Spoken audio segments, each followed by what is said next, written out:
topics and opinions expressed in the following show are solely those of the host and their guests and not those of W4CY Radio, its employees, or affiliates. We make no recommendations or endorsements for radio show programs, services, or products mentioned on air or on our web. No liability, explicit or implied, shall be extended to W4CY Radio or its employees or affiliates. Any questions or comments should be directed to those show hosts. Thank you for choosing W4CY Radio. Draw me close to you, never let me go, and lay it all down again, to hear you say that I'm a friend. Good day. The Almighty Creator desires a deep personal relationship with you. If you die as an unbeliever, your spirit will live for a very long time as a disembodied ancestor spirit or demon. The Creator has said regarding unbelievers, "Why would I want someone to spend eternity with me when they do not believe I exist?" If you die as a believer without any form of relationship with the Creator, you will end up in the outer darkness, a cold, black, terrible place with weeping and wailing and gnashing of teeth, your teeth, the trash heap of heaven. Father has said concerning such believers, "Why would I want someone to be close to me in heaven, which inherently means I will give them great prestige and authority, if they do not have a deep personal relationship with me and have not proven to me that they can be trusted in this life?" In stark contrast, if you make a real effort to seek relationship with the Almighty, the rewards in the life to come are huge. A glorious resurrected body, great prestige, great authority, and a permanent close relationship with the Creator and with Yahushua, who you may mistakenly know as Jesus. To put this all in context, the Almighty has said, "I created human beings, this planet and this universe, for men and women to be my friends, my companions, to explore and learn and develop together. My greatest grief is that almost no person understands this, let alone seek such a relationship with me." Today we're going to talk about the essence of my message regarding critical end-of-life scenarios. The overview: there's a general lack of knowledge of what faces human beings when they reach the end of their lives. There's a general pervasive unease when it comes to the question of death, but very little understanding of what the scenarios are when one dies. I'll share some caveats. We will start by looking at what happens to someone who dies as an unbeliever. We'll then look at death as a believer, starting with nominal believers, then accepted believers, then rejected believers. And we'll then look at time in hell.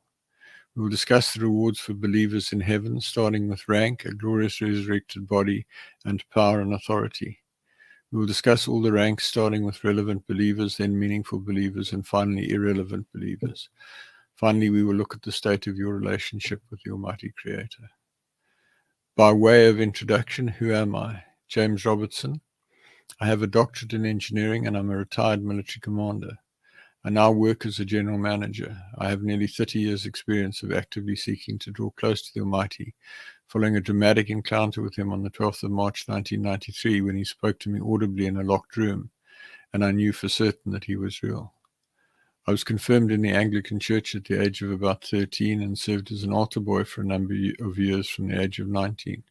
Eventually, married to an unbeliever, I became disenchanted with the hypocrisy in the church and backslid to a point where I was not even sure the Almighty existed. In this backslidden state, I embarked on an adulterous affair which, when it ended, left me desperate and suicidal. It was then that the Almighty spoke to me and I realized that my intellect had gotten me into a right mess, and I chose to serve Him faithfully for the rest of my life.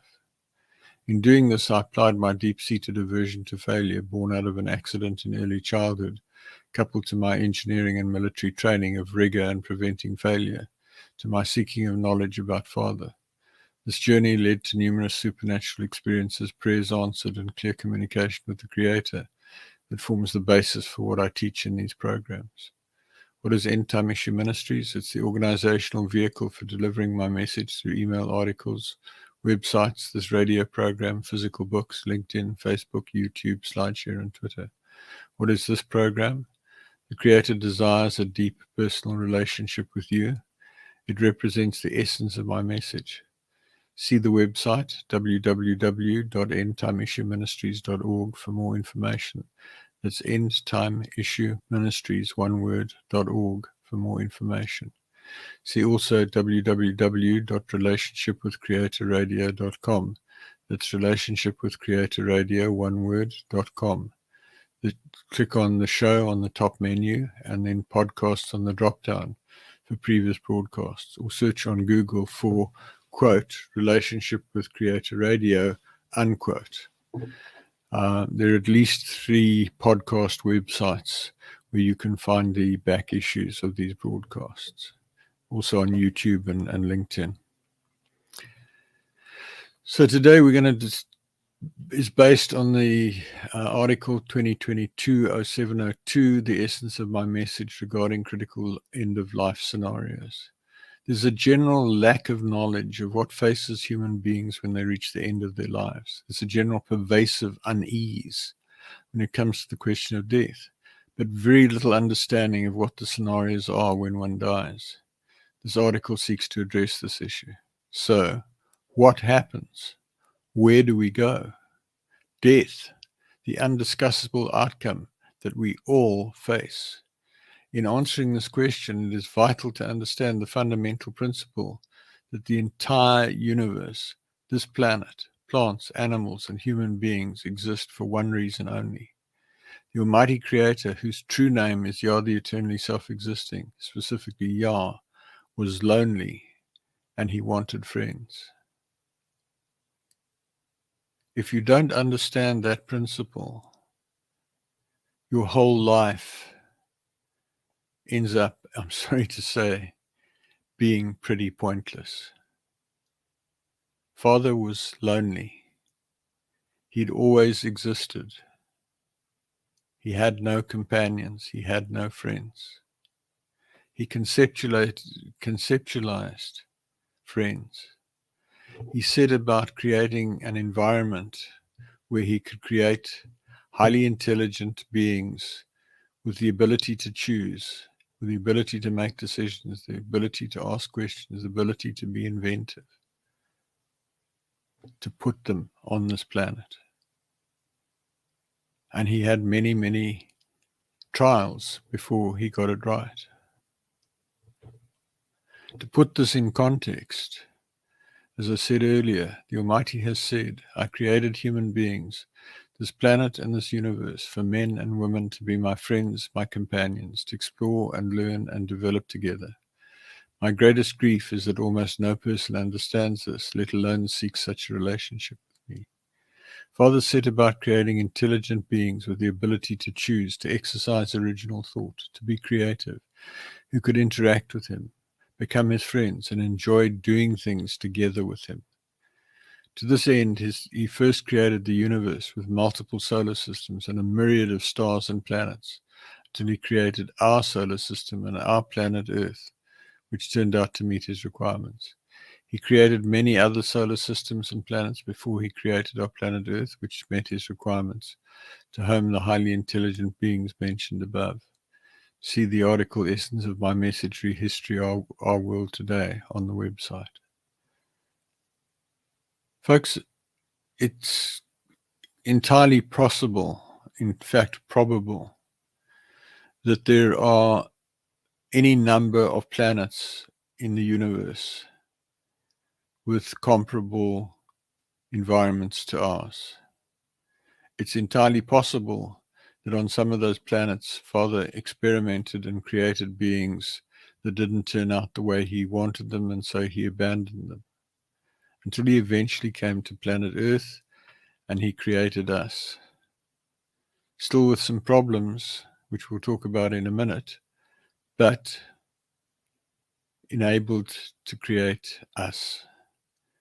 And my message always is you are here to be his friend. If you're not his friend, you're missing out on your life purpose. And I encourage you today to choose to become his friend.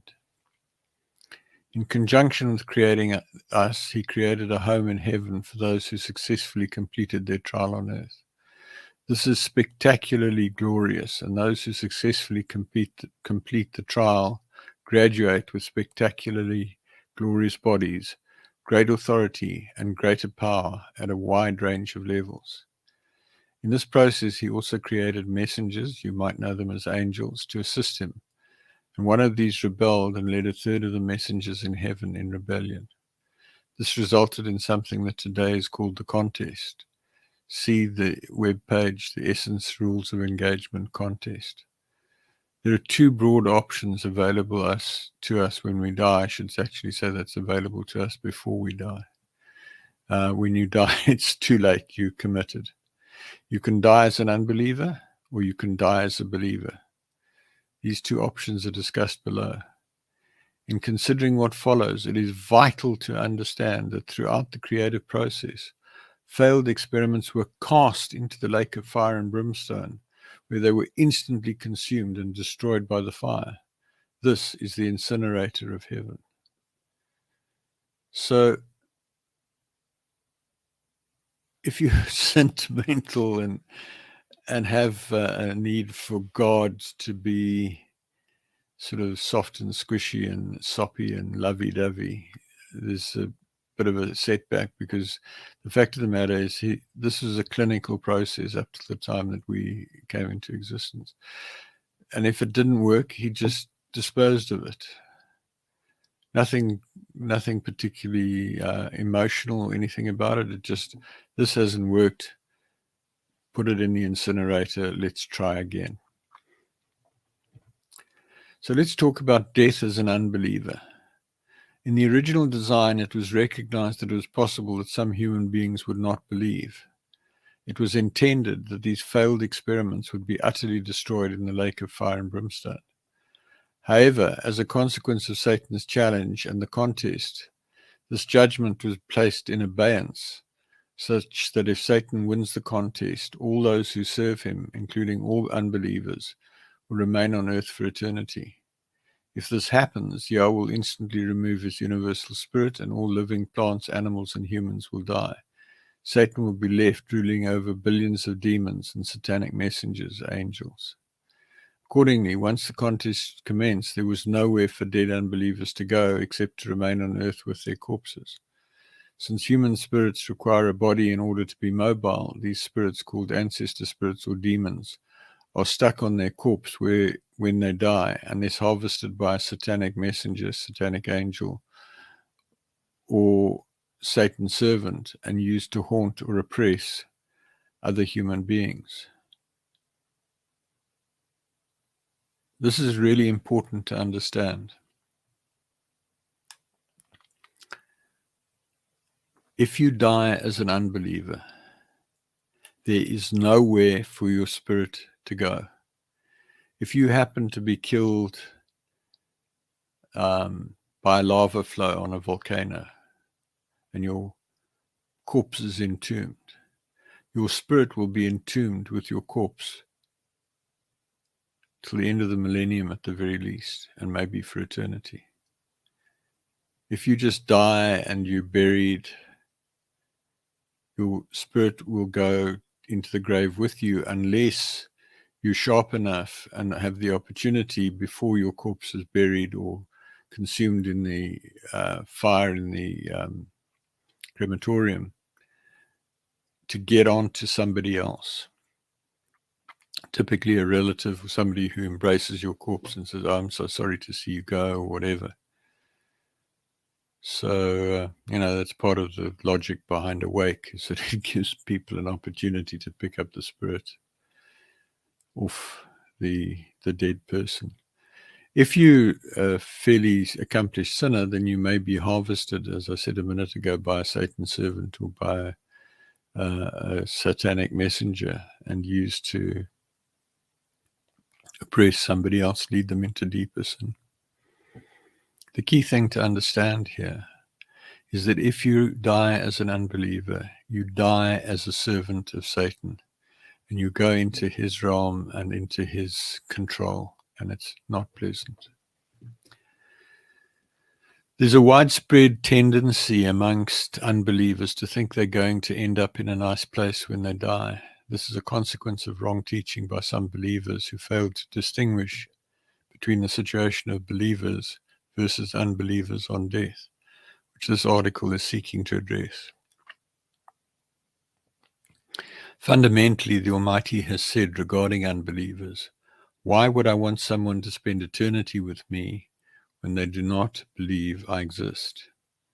So fundamentally, unbelievers do not go to heaven. Folks, this is a really important principle. If you're an unbeliever and you somehow think, I read an article a day or two ago, somebody said, well, he's up there and he's looking down and he's smiling. Well, that may be the case if the person concerned was a believer on earth. But if they're an unbeliever, that's certainly not the case. They're sitting on their corpse,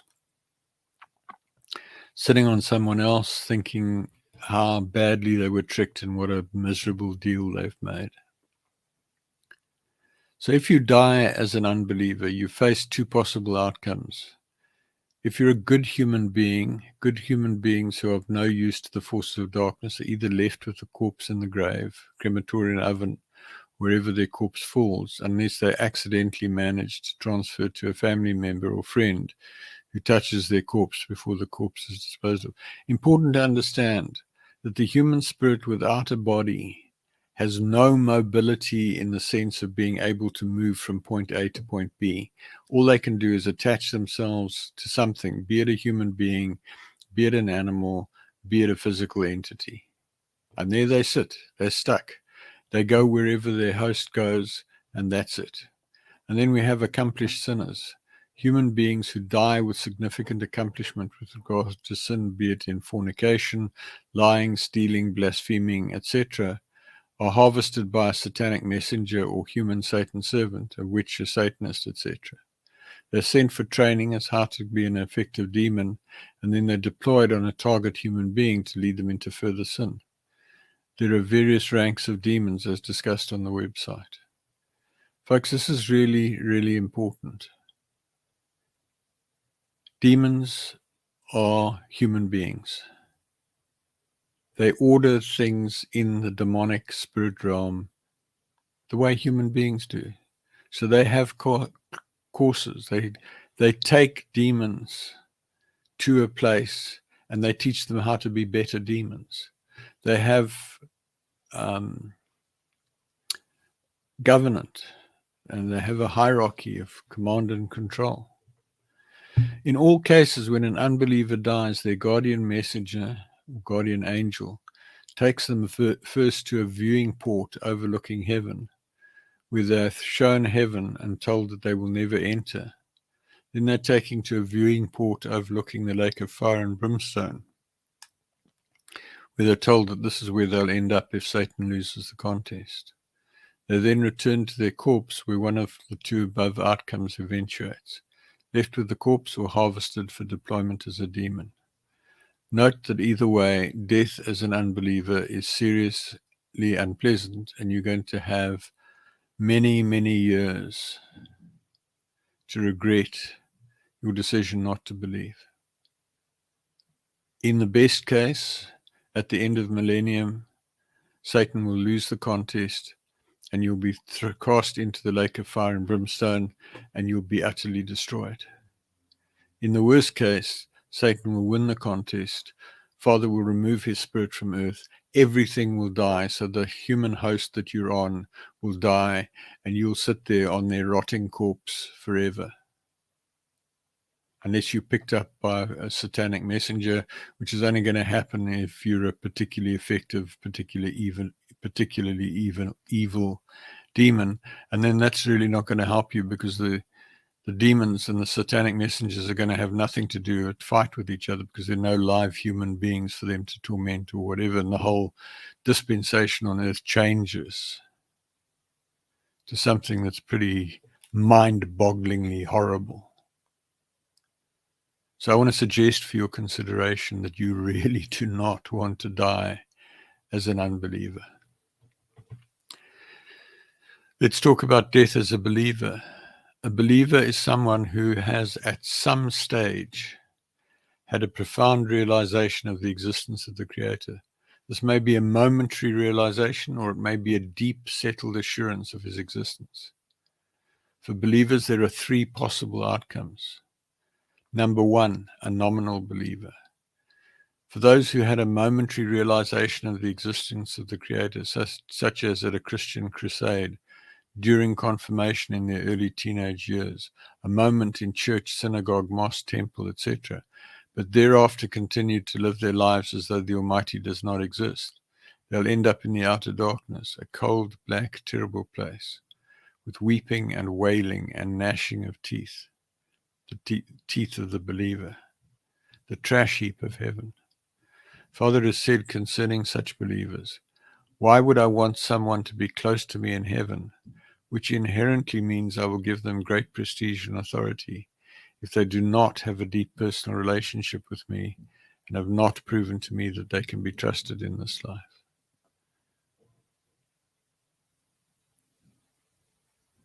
Folks, I'm not sure if this is not worse than dying as an unbeliever. Because if you die as a nominal believer and you end up in the outer darkness, you are there for eternity. It's black, it's cold. You're going to grind or gnash your teeth in grief and upset at how you wasted your life. And you're going to do that forever and ever and ever. I don't think anybody wants that end. And very few people are telling the truth about that.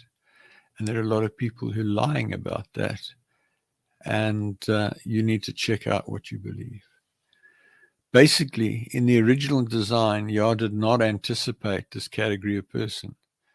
So when he started to encounter such people, the only place left for them in heaven was the outer darkness. There was no space for them in the throne room of heaven. On death, these people are taken to the judgment seat, judged, spend time in hell as appropriate, and are then banished to the outer darkness for eternity. As I said a minute ago, it can be argued that it is preferable to die as an unbeliever than as a nominal believer destined for the outer darkness. Those who make it their business to create believers and then leave them to struggle to work out their salvation will be harshly judged. It's important to understand, Father is not vengeful or ugly in the way he treats people. He planned this thing out very carefully. It didn't work out the way he'd intended. Satan rebelled, took a third of the messenger's angels with him, challenged him to the contest and said, basically, if you put me on earth for 7,000 years, at the end of 7,000 years, there will not be a single human being that is in a position to call for judgment on me. There will not be a single human being who believes you exist. So Satan has spent the last 6,000 plus years trying to get human beings to not believe the Almighty exists, and if they believe the Almighty exists, to get them into such sin that they're powerless and ineffective. So if you're a believer at some level and you're not working systematically to get to be free of sin and to be a useful servant to Father, you're going to be pretty disappointed when you die. The second category of believer is an accepted believer. If a person has come to a deep realization of the existence of the Creator, such that a solid state change has taken place in their spirit, some people call this born again, and that person has made a significant effort to serve the Almighty, that person will qualify to enter heaven at one of the categories of ranks discussed in a minute. They will muster in that rank while on earth, but they will only receive their reward after they die. They will be in heaven for eternity with that rank. They will spend time in hell, the place of torment for correction of unrepented sin, for all unrepented sin before they enter heaven. So that's a very different outcome to the previous outcomes that I've discussed. You can go to heaven and end up in the throne room in a place of resplendent glory and power and authority and beauty. That's where we're all actually intended to end up. And we're all intended to be near the front of the throne room, all intended to, as many as possible, to qualify to sit on thrones. And the sad thing about it is that there are a lot of empty thrones at this stage, because human beings have been so convincingly distracted and misled by Satan that there are not all that many people in heaven. It's sobering if you've grown up with a sort of mindset, well, I'm just going to muddle on and do my thing, and I'll worry about my job, and I'll worry about my family, and I'll worry about my sport, and I'll worry about this, and I'll worry about that, but I really don't have any time for the Almighty Creator. You're going to get such a horrible shock on the day that you die and you're brought before the judgment seat and you see the glory, and then you say, oh my goodness gracious me, I've made some bad mistakes. And then there's a rejected believer. Thankfully, there are not too many of these, but they do happen, and it could happen to you if you're not careful. If a person at one time qualified for the previous category, but then degenerated into ongoing acknowledged sin, rebellion, or disobedience to the Almighty, they will eventually be rejected. In this case, they will go through the same process as the previous category, but at the point that on leaving hell they should have been admitted to heaven, they will be cast into the lake of fire and brimstone, and in a moment of torment and terror, they will be totally consumed and utterly destroyed. So a rejected believer is someone who believed at some point in time, got into sin or was already in sin, repented of the sin, carried on with the sin, repented of the sin, carried on with the sin, a certain number of times until they get to a point where the Almighty says, enough, you know what you're doing, you're not willing to change, I reject you, you're judged unsuitable. There's nowhere for you to go. You can't go back to being a demon. If you've at some level served Father, which is what we're talking about, you can't go back now to being a nominal believer. There's only one place to go, and that's the lake of fire and brimstone. As I said, not too many people end up in this category, but people are not aware of it. It can happen. If you are a believer and you have some habitual sin, you need to repent and stop doing it. And if you're battling to stop doing it, you need to go before Father and say, Father, help me. I know I shouldn't be doing this. I keep doing it. I keep slipping into it. Please help me. Please help me. Please help. And then do what you find to do. You've probably got demons that are helping you. Get rid of the demons. Then a time in hell. As mentioned above, if a believer dies with unconfessed and unrepented sin, they will be judged and sent to hell, the place of torment and correction for believers with unrepented sin. See the webpage Hell on the website for paintings of some of the different forms of torment in hell for different sins committed by believers.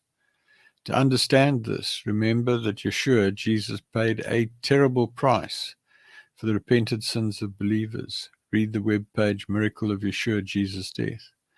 It's therefore entirely appropriate that those who fail to avail themselves of the benefits of Yeshua's sacrifice should pay a terrible price for their sin. Once the believer has paid the price for the unrepented sin, they are admitted to heaven with the rank appropriate to what they did for Father during their life on earth below. See what follows. This is really important, folks. You can be, as a believer, you can do quite a bit for Father. But if you persist in sin, for example, you insist on continuing to keep calling him God or the Lord or Jesus, Yeshua Jesus, if you continue to refer to the Bible as the holy word of God and to put it on a pedestal and to worship it in the sense that a vast majority of Christians do, or the Quran for that matter, or any other religious book, if you put it above the level of being a relatively authoritative, useful book, and you say it's the word of God or whatever, you're guilty of idolatry. If you worship Jesus, you're guilty of breaking the first commandment. Yah is one, not a trinity or whatever. And so you will go to hell to pay the price for believing that if you don't deal with it in this life. So there's a piece about saying, Father, I ask you in the name of Yeshua to judge me severely, correct me harshly, and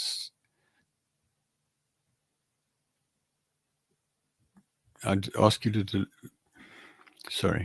Judge me severely and correct me harshly, that I may serve you more perfectly. And then deal with whatever is brought to your attention. The rewards in heaven for believers, fundamental to our existence on earth, is to develop a deep personal relationship with the Almighty Creator, Yah, the eternally self-existing, during this life. For those that do this, they will be rewarded in heaven for eternity. This reward will comprise, first of all, rank, a rank in heaven commensurate with what they accomplished for Father Yah on earth during their life here. Those with the highest ranks will be closest to the Creator and Yeshua in heaven, and those with the lowest ranks will be furthest away, but still in the throne room. These ranks are discussed as follows. So, what's important to understand is that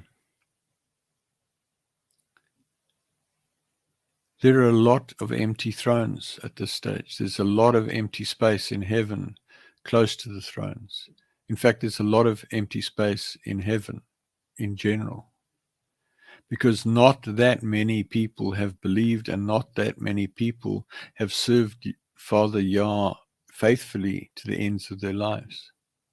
So there's a huge opportunity for you to become a friend, to qualify for a high rank in heaven, to sit on one of the highest thrones in heaven, if you will take the bull by the horns, say, Father, I want to be your friend, and go all out to get there. And that's my mission. That's to persuade you to do that. Second reward is you will get a glorious resurrected body, commensurate with your rank. So if you are a high rank, you will have a fabulous resurrected body, spiritual body. Those who've seen Yeshua get confused that he's God because his glorious resurrected body and certain manifestations. He's got massive power. He can engage in multiple conversations at the same time. He can listen to multiple people at the same time. He can manifest in multiple places at the same time. He's massively powerful because he is the most powerful created being in existence. And then you will also get power and authority commensurate with your rank. This can include authority over cities, nations, planets, solar systems, star systems, etc., as appropriate to your rank. And again, Yeshua has massive authority in the heavenly realm. So this is really important to understand, folks. If you get these three things about the rank, the glorious body, and the power and authority, there are some jolly good reasons for you to make a serious effort to serve Father Yah on earth in this life. You can have a high rank in heaven. You can have a glorious body. You can have power and authority. It's entirely at your discretion and under your control. You either choose to live your life that way, you pray the prayers that are set out on the website and other prayers as you lead, and you seek to serve Father in this life and to do something for him, or you don't. And then you mustn't be surprised you get your rewards in this life and not in the life to come. So let's talk about the ranks in heaven for believers. On the basis of their accomplishments for Father, while on earth, believers will receive a rank that reflects their relationship with Father and their accomplishments. These accomplishments are generally very different to what human beings consider to be accomplishments. Those who are rewarded with great prestige and glory on earth will mostly not qualify for high reward in heaven. Those with high reward in heaven will often be people who've devoted their lives to service of Yah while living in straitened circumstances. Note that there are very few people on earth today who qualify for rank in the kingdom. On the 25th of December 2015, there were about 2.7 million believers of any significance on earth, with only about 5,000 being at some level relevant and making an impact. Since then, those numbers have decreased. They're dying out. The believers are dying out. Unless you have a very clear assurance that you're one of these people, I suggest that you take this message very seriously and up your game substantially. See the article, Essence of What Our Father Wants from You, on the website. The ranks are as follows. Counts and numbers on earth as at the 25th of December 2015. See the web page, Demographics of the Kingdom.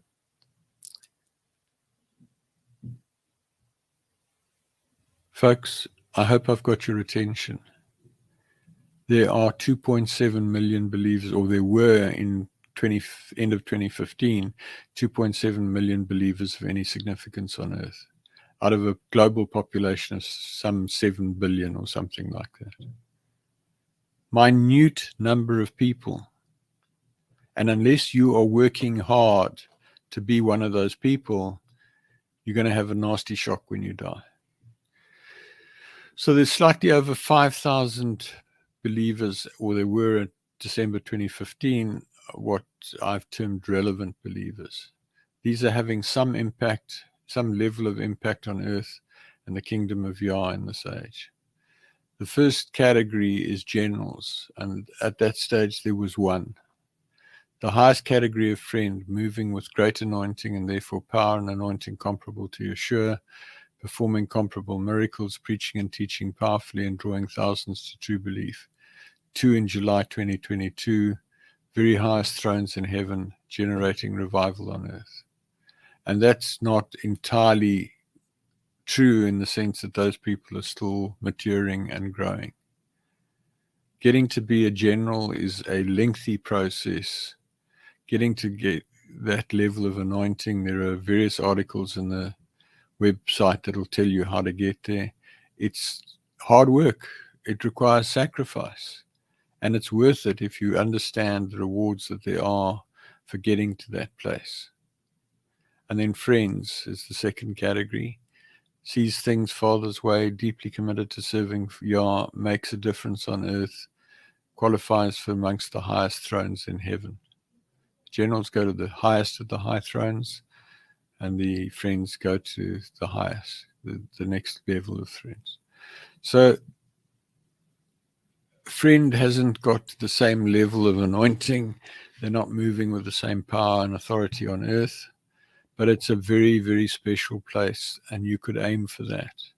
I would encourage you to set your sights on the very least of becoming a friend, and even better still, becoming a general. Then the overcomers in December 2015, there were about 20, really serving the Almighty in a significant way, but still a lot of error in the present age, lower level thrones in heaven. So I'm not sure whether the 20 is increased or decreased. I think it may have increased slightly. I believe so, through the impact of my teachings and the ministry and the websites and all the people who've been touched. But it's still a very small number. These are people who have really overcome sin. They're walking in victory at some level on earth, and they're having a significant impact on earth. And then the last of the relevant categories, the bulk of the 5,000 good and faithful servants. These people are starting to have a meaningful impact. They end up at the front of the throne room, next to the thrones in heaven. So these are people who are powerful servants.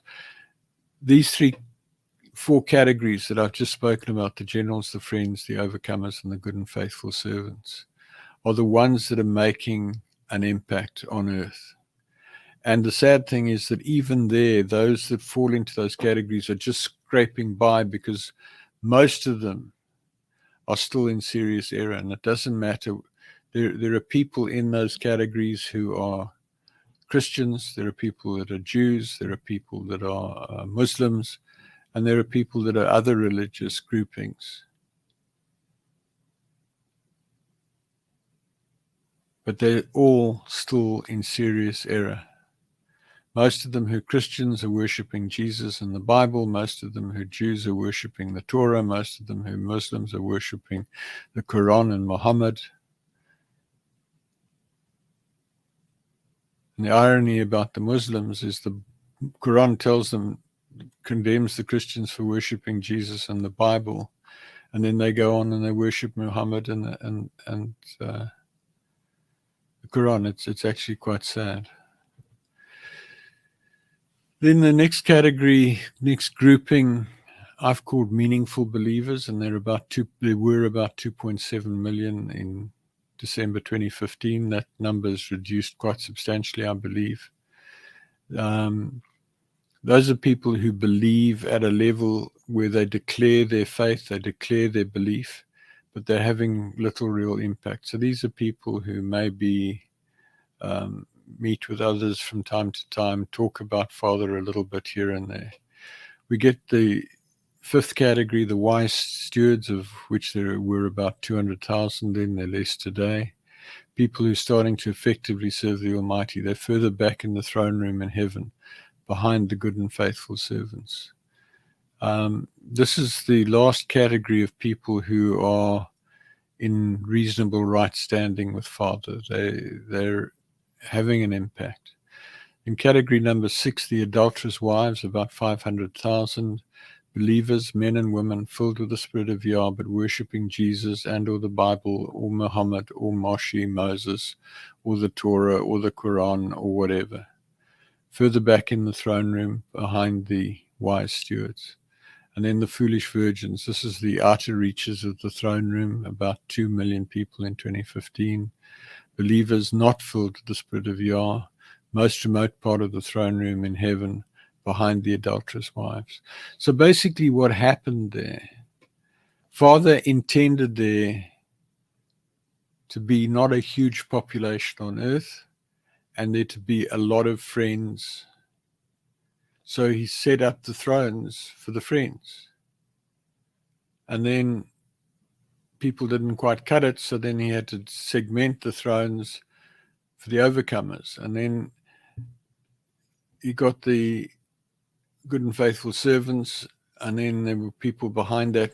So eventually it moved out until the foolish virgins were at the outer reaches of the throne room.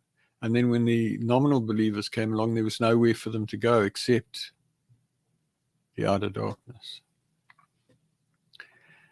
And then there are the irrelevant believers, the nominal believers. There were about 20 million in 2015, probably also decreased in the last 7-8 years. As discussed above, those who have believed momentarily and then continue to live as though the Almighty does not exist. They're destined to spend eternity in the outer darkness in heaven, which is a cold, black, dark place that I've talked about before with gnashing of teeth. This group of people will come to committed belief quite quickly in this life if told the truth. Please see the full article on the websites, The Essence of Message, Critical End of Life Scenarios. So, folks, this article goes on and discusses the different ranks in the body of unbelievers. It's not particularly relevant to these broadcasts because my goal is to teach you about drawing close to Father and qualifying to sit on a high throne for eternity. So I'm not going to teach you about the different ranks in the body of unbelievers serving Satan, but it's there if you have an academic interest and you want to see what goes on there. So I encourage you to get the full article, Essence of Message, Critical End of Life Scenarios, on the website, and if you're interested. Otherwise, there are more relevant things to do with your time. Look at the relationship with Father, becoming a friend of Father, etc. So I want to wrap up by asking you, what is the state of your relationship with the Almighty Creator? I'd like to ask you to critically examine where you are relative to the Almighty Creator. Do you talk to Him constantly throughout the day and allow Him to lead you in every possible way? Are you conscious of Him at all times? Do you worship Him at every opportunity? Do you count Him your friend? Have you clearly and unambiguously heard Him call you friend? If not, you're failing in your life purpose and you'll be bitterly disappointed when you die.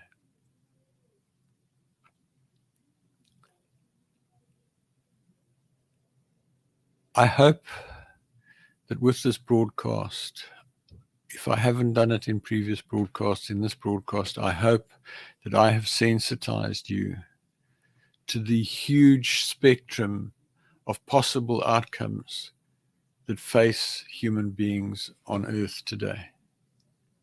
I also hope that I've stimulated you to recognize that there is a huge opportunity for you to qualify to sit on a very high throne in heaven for eternity with great power, with great authority, with great splendor, great esteem. It's there for you. Whoever you are, whatever you believe today, whatever your race, color, or creed, Father wants you to become his friend. He wants you to, at the very least, qualify to enter the throne room. There's a lot of space in the throne room right now. He'd like you to be in the throne room. He'd like you to be towards the front of the throne room. He'd like you to be on a high throne. So key documents and a video on the main menu. Video, Why Seek Relationship, Miracle of Yeshua's Death. The Creator desires a deep personal relationship with you. 7 components in drawing close to the Creator. Recommended worship. The Creator's name is Yah, the eternally self-existing. The essence of my message to Christians, also articles for Jews, Muslims, other faiths, and unbelievers, all available at www.endtimeissueministries.org. That's www.endtimeissueministries.org. Transcripts of nearly all teachings in this series are available on the website at the bottom of the radio page. Recordings of nearly all of the teachings broadcast so far are available on the radio page, and they're all available at www.relationshipwithcreatorradio.com. That's relationshipwithcreatorradio.com. Click on the show and then podcasts, or search on Google for Relationship with Creator Radio in quotes. There are at least 3 podcast websites where you'll get back issues. The more recent back issues also available on LinkedIn and on YouTube. Books constituting a compilation of most writings published since 1998 till May 2019 are all available near the bottom of the menu at the compilation of most writings page. There's about 15 volumes, PDFs with covers ready to print in both A5 and A4 format. About 9,000 pages. I publish regular email articles. Email me at james@endtimeissueministries.org. That's JAMES @endtimeissueministries.org to be added to the list, or to seek counsel, prayer, or give me feedback.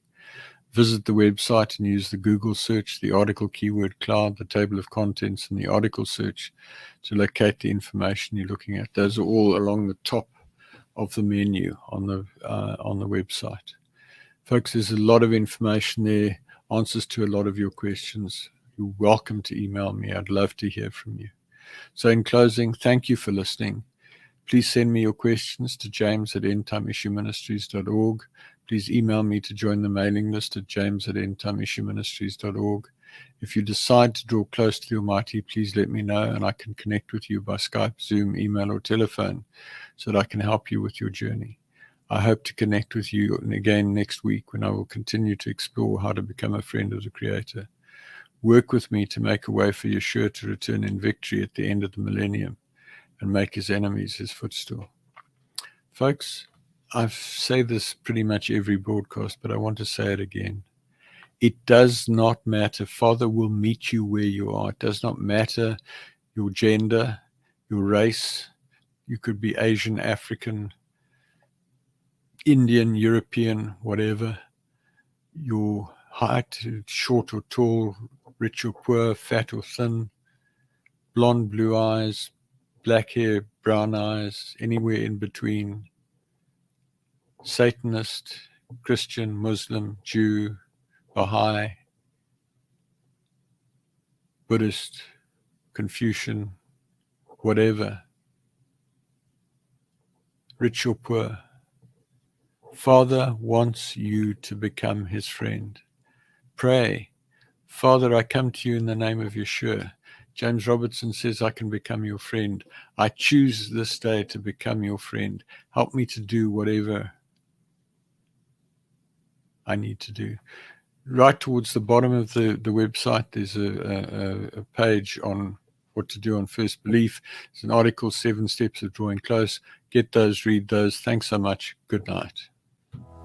Father, I come to you. will.